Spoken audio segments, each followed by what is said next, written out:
श्री राम जी तो साक्षात आनंद के सागर हैं। जब हृदय में राम जी का राज्य होगा, राम राज्य स्थापित होगा, राम जी जब रमण करेंगे तो भीतर हमारे आनंद का ही साम्राज्य होगा। मंगल भवन अमंगल हारी, सारे अमंगल दूर और मंगल का भवन हमारा हृदय भवन बन जाएगा।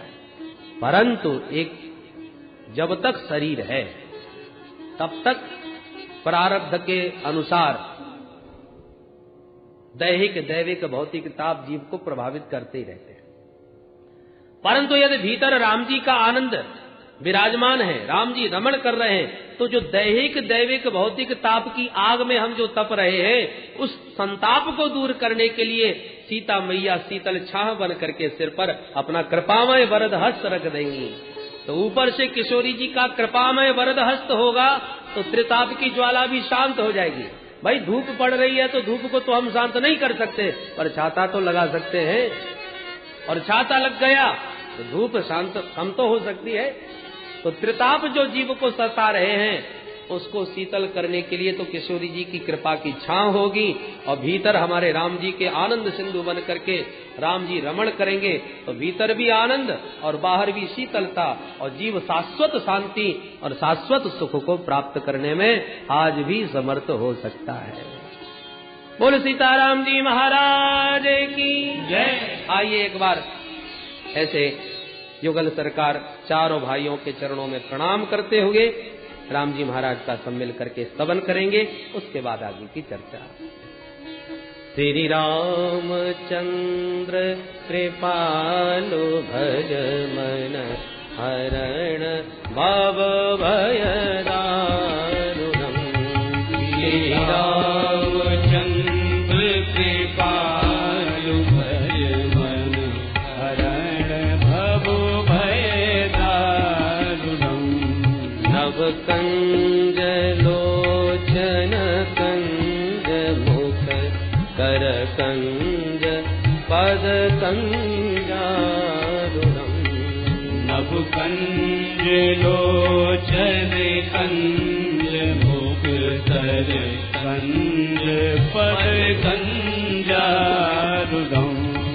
कंदर्प अगणित अमित छवि नवनील नीरज सुंदरम्।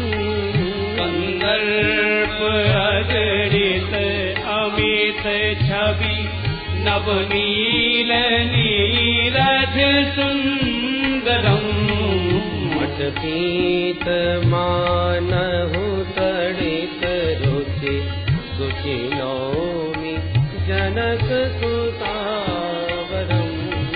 पटपीत मानहु तड़ित रुचि सुचिनौमि जनक सुतावरम्।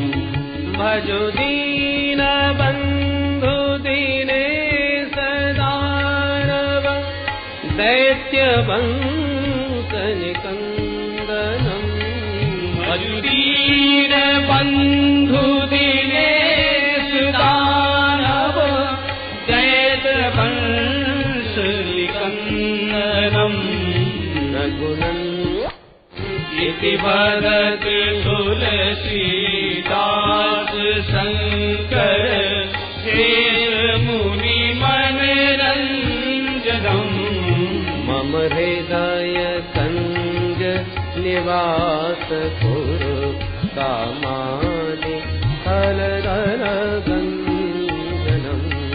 मम हृदय कंज निवास कुरु कामादि फलदल गंजनम्।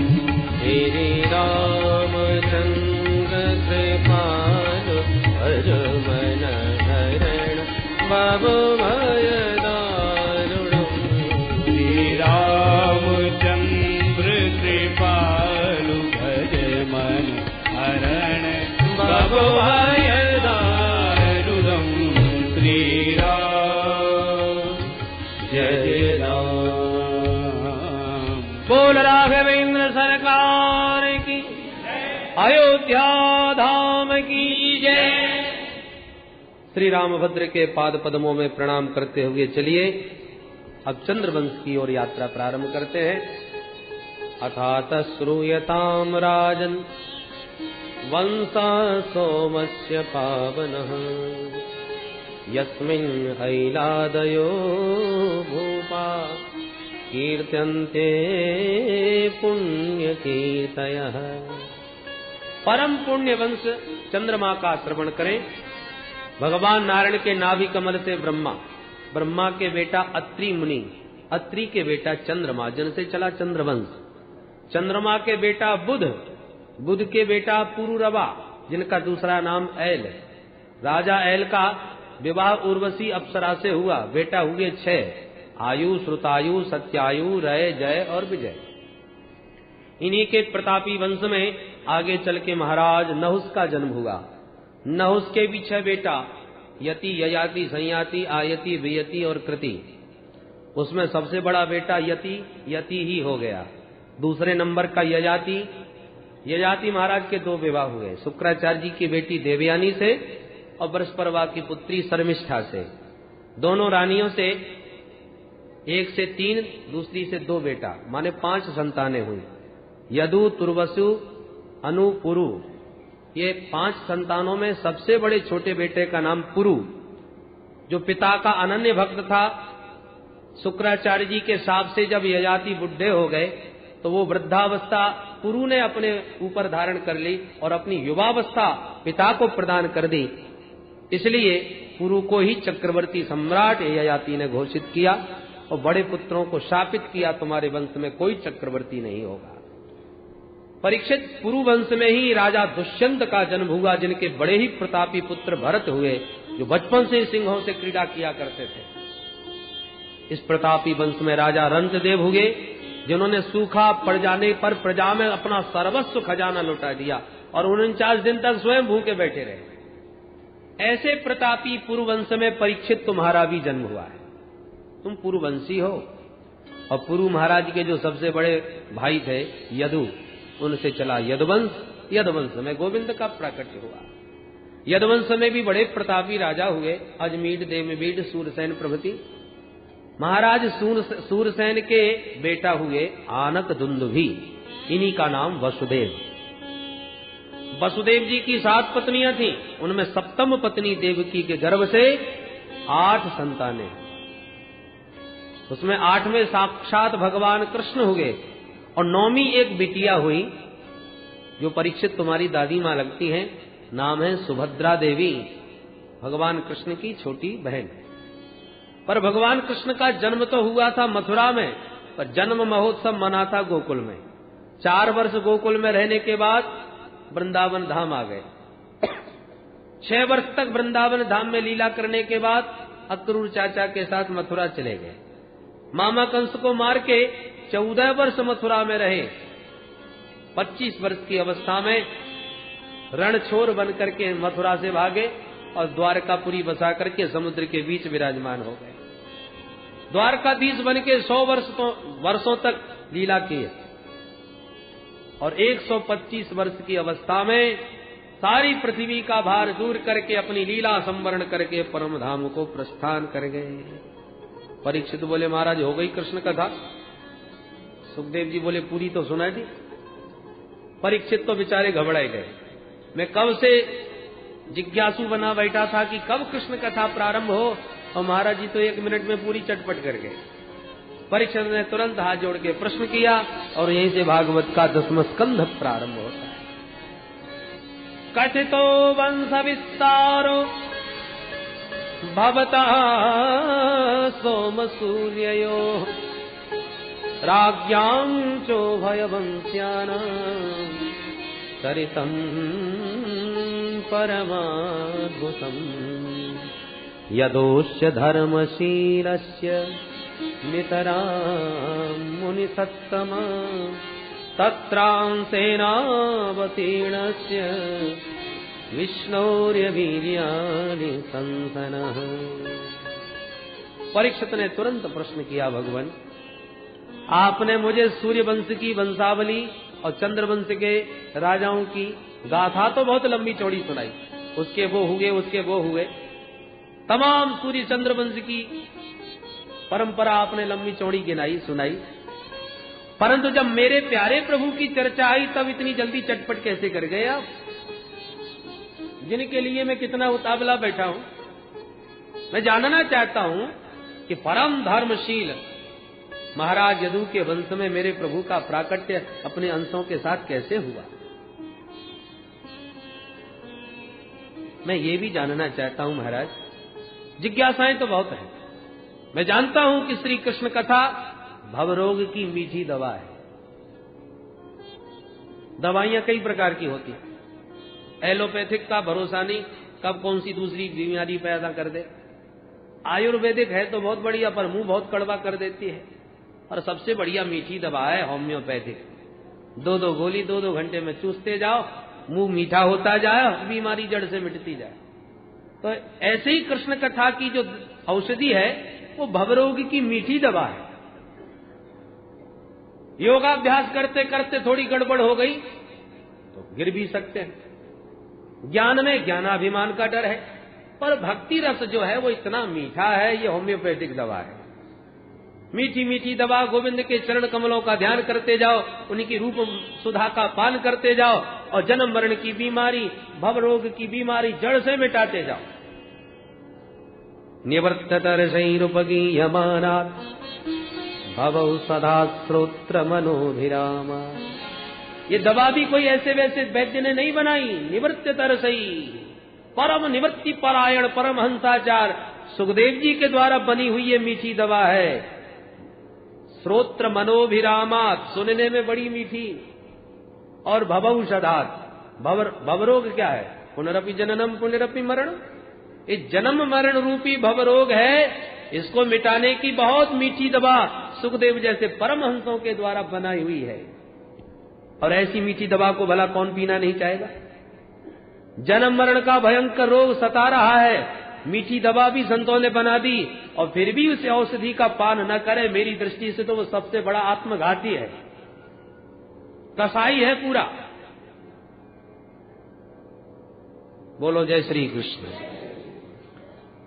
परीक्षित कहते हैं भगवान केवल भवरोग की मीठी दवा मात्र है, इसलिए मैं कृष्ण कथा नहीं सुन रहा। तो बोले मेरे पूर्वज पितामहों को मेरे प्रभु ने अपनी कृपामयी नौका में बैठा करके कौरव सैन्य सागर से पार लगाया था। कौरवों का सेना सागर कोई साधारण नहीं था, कोई तालाब कुआ बावड़ी नहीं था। इतना विशाल समुद्र था कौरवों की सेना का, जिसमें पितामह भीष्म और द्रोणाचार्य जैसे मगरमच्छ, तिमी तिमिंगल मछलियां घूम रही हैं, जो कई योजन की लंबी चौड़ाई उनकी होती है। बड़े बड़े जहाजों को भी जो उठा के पलट गिरा देती है। ऐसे मगरमच्छों से भरा हुआ कौरव सैन्य सागर मेरे प्रभु ने अपनी कृपामयी नौका में मेरे पितामहों को बैठा करके ऐसे पार लगा दिया जैसे बछड़े के गड्ढे को पार करने में कोई कठिनाई नहीं होती।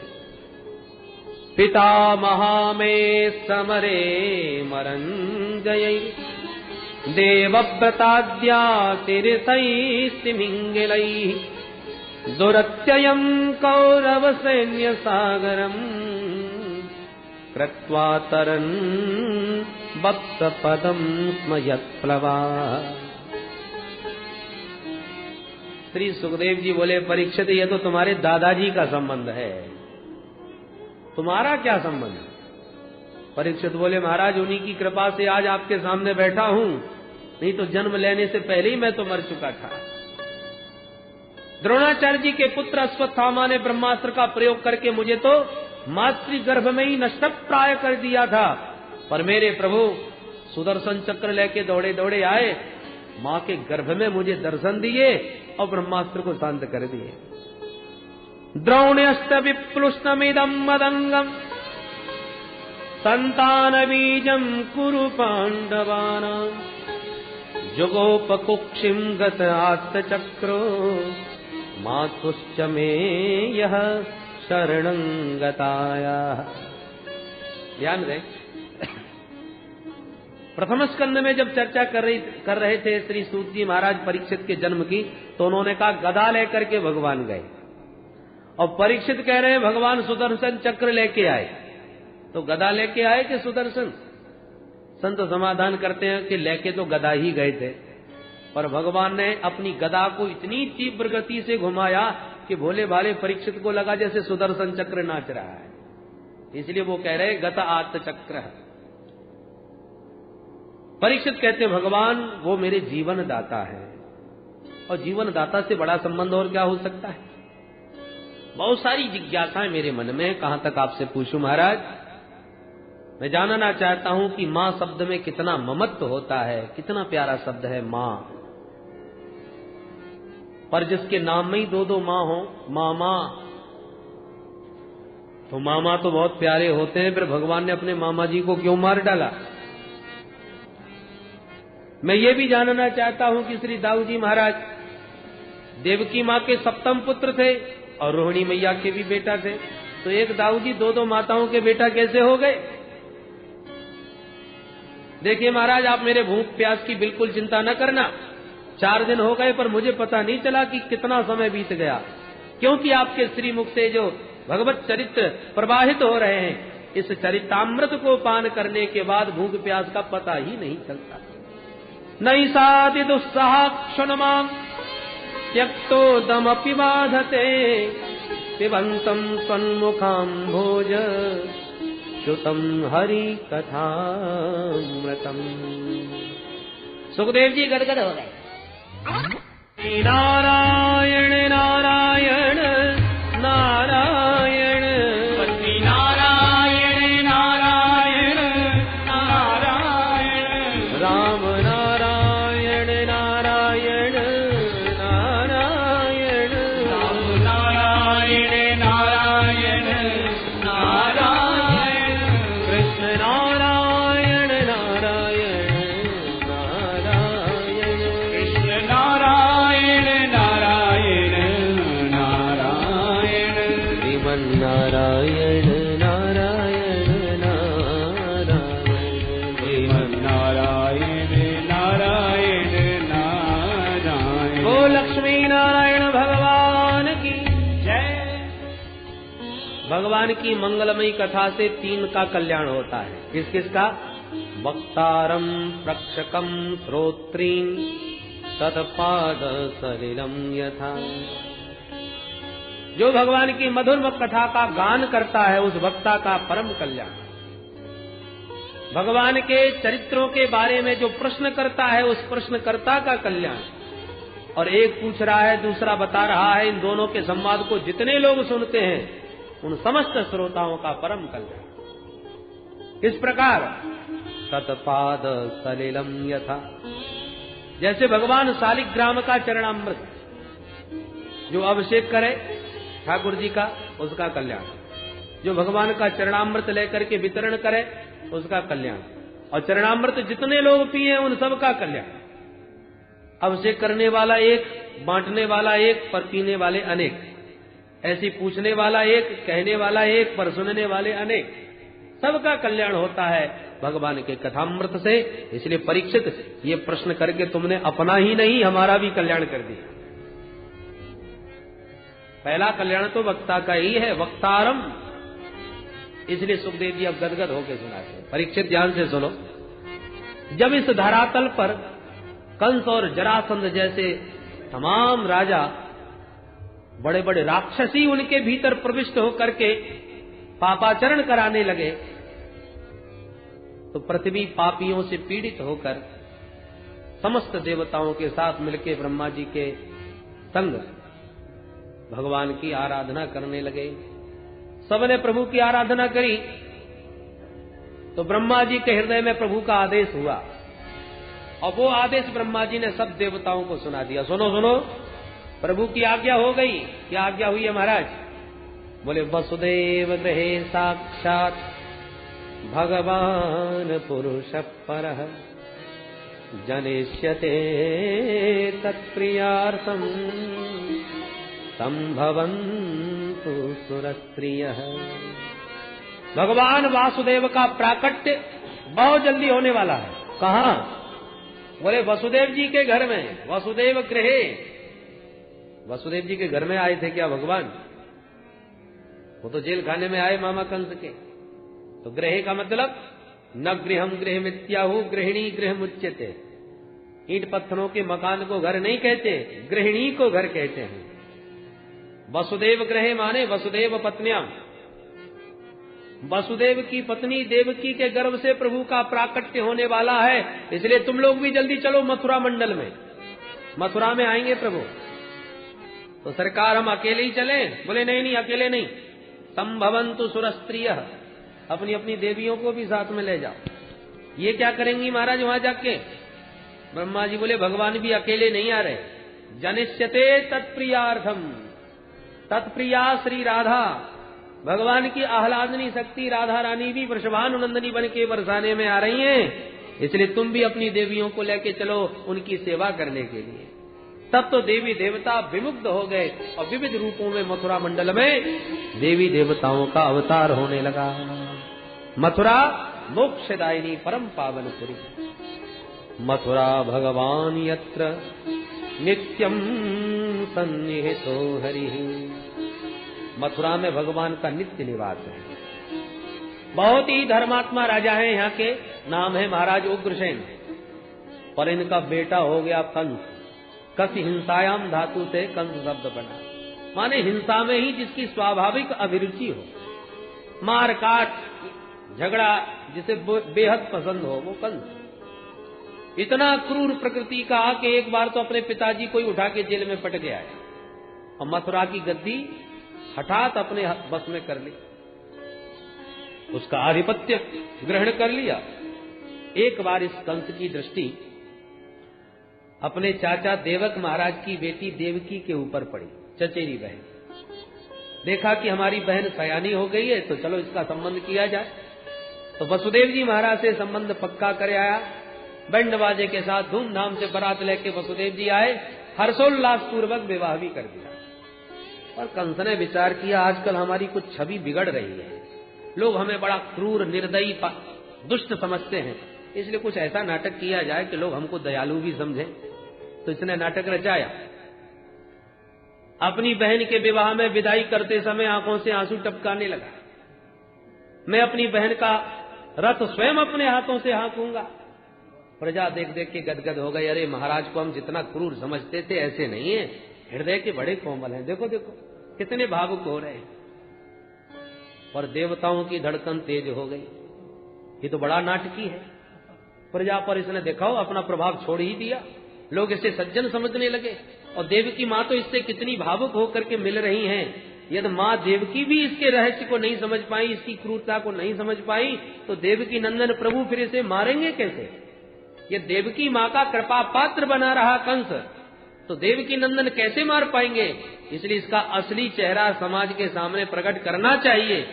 इसलिए देवताओं ने आकाशवाणी कर दी, अस्यास्वामष्टमो गर्भो हंतायाम बहसे बुध। ए अबुध कंस, ए अज्ञानी कंस, जिस बहन के विवाह में तू इतना भावुक हो रहा है, याद रखना इसी देवकी का 8वां गर्भ तेरा काल बनेगा। जो ये शब्द सुना सारा प्रेम गायब हो गया। 1 मिनट में तलवार खींच ली, देवकी के केस पकड़ के रथ से नीचे पटक दिया। भगनीम हंत मारब्ध खड्ग पाणी कचे ग्रही। सारी प्रजा समझ गई, अरे राम राम, ये तो सचमुच बड़ा दुष्ट है। 1 मिनट में इसकी सारी क्रियाएं बदल गई। दुष्टों की प्रीति पानी की लकीर है, बनते भी देर नहीं तो मिटते भी देर नहीं। पग पग पर में रूप बदलते हैं। जो देवकी को मारने के लिए प्रयत्नशील हुआ कि वसुदेव जी ने दौड़ के हाथ पकड़ लिया। पति हैं, पति का मतलब पाति रक्षति, जो अपनी पत्नी की हर प्रकार से रक्षा करे वो पति। तो हाथ पकड़ के महाराज वसुदेव जी ने विवेक से काम लिया, कंस को समझाया, महाराज आज आपकी वीरता का डंका बज रहा है, चारों तरफ आपका यश फैला है। सकथम हंस भगनीम हन्यात, और ऐसा वीर होकर के आप अपनी भगनी को, बहन को मार रहे हो। अरे स्त्री जाति पर तो हाथ ही नहीं उठाना चाहिए वीर पुरुषों को। तुम कैसे वीर हो जो ये केवल स्त्री नहीं, तुम्हारी छोटी बहन है। छोटी बहन बेटी के बराबर होती है महाराज। और इस समय सुहागिन नववधू बन के विराजमान है और उसे सौभाग्य का आशीर्वाद दिए बिना आप उस पर खड्ग प्रहार करेंगे, कितना बड़ा नाम कलंकित हो जाएगा, जरा सोचिए। ऐसा तवानुजा वाला कृपणा पुत्र गोपमा हंतुम नारहसि कल्याणी इमाम त्वम दीनवत्सल। आप तो दयालु हो महाराज, कुछ तो इस बेचारी पर दया करो। देखो कितनी कातर हो रही है, कांप रही है तुम्हारे क्रोध को देखकर। क्या अपराध किया है इस बेचारी ने? कंस ने कहा वो तो सब ठीक है वसुदेव, पर मेरे काल को जन्म देगी, उसका मैं क्या करूं?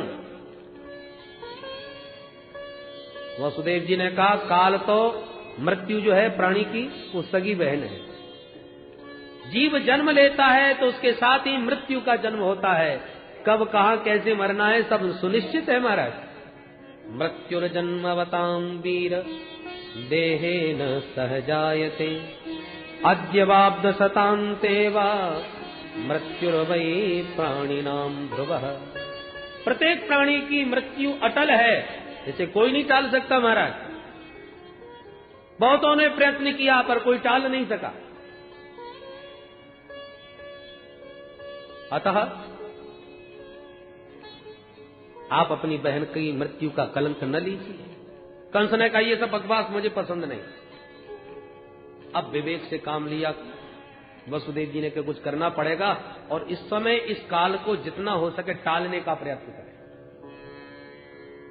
तुरंत बोले अच्छा ठीक है, तुम्हें यदि देवकी के पुत्रों से भय लग रहा है तो मैं वसुदेव आपको वचन देता हूं महाराज, पुत्रान समर्पयिष्येस्या यतस्ते भय मुत्थितम। देवकी के समस्त पुत्र मैं तुम्हें सौंप दूंगा। तुम्हें पुत्रों से भय है तो तुम्हें जो दिखाए सो करना। कंस को ये बात कुछ समझ में आ गई, मेरी बहन है, विवाह बेला में तमाम लोगों के बीच मारना उचित नहीं होगा। चलो ठीक है वसुदेव, तुम्हारा वचन है तो मैं भी छोड़ रहा हूं, पर 8 जितने भी बालक हों मुझे सौंपने होंगे। मुझे स्वीकार है महाराज। दोनों दंपतियों को बंदी गृह में डाल दिया। मृत्यु जब सामने उपस्थित हो तो विवेकशील पुरुष को चाहिए जितना हो सके जैसे उसे टालने का प्रयास करें। उस वक्त वसुदेव जी ने वही किया। अरे 8 बच्चे होंगे तब होंगे भी कि नहीं होंगे, हो भी गए तो 8 बच्चों के होने तक ये जिंदा रहेगा भी कि नहीं रहेगा। भविष्य के गर्त में है सब, तो वर्तमान मृत्यु को तो टालो। इसलिए वसुदेव जी ने विवेक पूर्वक कंस को समझा करके उस देवकी की मृत्यु को टाल दिया। विवेक से काम लेकर बंदी गृह स्वीकार कर लिया। कालांतर में प्रथम पुत्र हुआ कीर्तिमान, उसे लाके वसुदेव जी ने अपने हाथों से कंस को दिया। कंस खुश हो गया, भाई तुम वचन के धनी हो, मान गए हम वसुदेव, ले जाओ इसे वापस। प्रतियातु कुमारोयम, इससे मुझे कोई डर नहीं है, इसलिए इसे वापस ले जा सकते हो। वसुदेव जी वापस लौटे ही थे कि देवर्षि नारद पहुंच गए और कमल का पुष्प दिखा करके बोले राजन जरा बताइए इसमें 8वीं पंखुड़ी कौन सी है। अब एक एक करके अलग अलग गिनवाई 8 को, तो 8वीं हो गई। बात को समझ में आ रही है? हाँ गुरुदेव समझ गए आप क्या कहना चाहते हैं। पहला भी 8वां हो सकता है, 8वां भी पहला हो सकता है। ठीक कहा आपने, रिस्क नहीं लेना चाहिए। बुला वसुदेव जी को। और तुरंत मूर्ख और शंख दूसरों के भूखने से ही बजते। 1 मिनट में वसुदेव जी को दोबारा बुला लिया और बालक का पैर पकड़ के घुमा के पटक दिया। और इसी प्रकार से कंस के हाथों 6 पुत्रों की हत्या हुई देवकी के। अब 7म गर्भ में साक्षात भगवान शेष पधारे। भगवान ने योग माया को बुला के कहा देवी एक काम करो, क्या किसी संकर्षण का आकर्षण करके, शेष जी का आकर्षण करके देवकी के गर्भ से रोहिणी के गर्भ में पहुंचा दो। तुम यशोदा की पुत्री बन के पहुंचो, मैं देवकी का 8म पुत्र बन के आ रहा हूं। कंस तुम्हें साधारण कन्या समझ के मारने का उद्यम करेगा, तुम अष्टभुजी बन के प्रकट हो जाना, फिर देखो तुम्हारी कितनी पूजा होती है। दुर्गा मैया, चंडिका मैया, शारदा मैया, अंबिका मैया, कात्यायनी मैया, अनेकों मैया बन करके घर घर में पूजोगी और वर्ष में 2-2 बार नव दुर्गाओं में 9-9 दिन तक तुम्हारी ही जय जयकार बुलेगी। 9 दिन तक 2 बार तो प्रकट रूप में और 2 बार गुप्त रूप में तुम्हारी ही जय जयकार जगत में व्याप्त हो गई। योग माया प्रसन्न हो गई भगवान का यह वचन पाकर, और वही किया जो प्रभु ने आदेश दिया। तो कंस को भ्रांति हो गई कि देवकी के सप्तम गर्भ का पतन हो गया। अब अष्टम गर्भ में भगवान पधारे तो देवकी मां का मुख कमल बड़ा ही जगमगाने लगा। इतना तेज मुखमंडल पर कि बंदी ग्रह का अंधेरा ही दूर हो गया।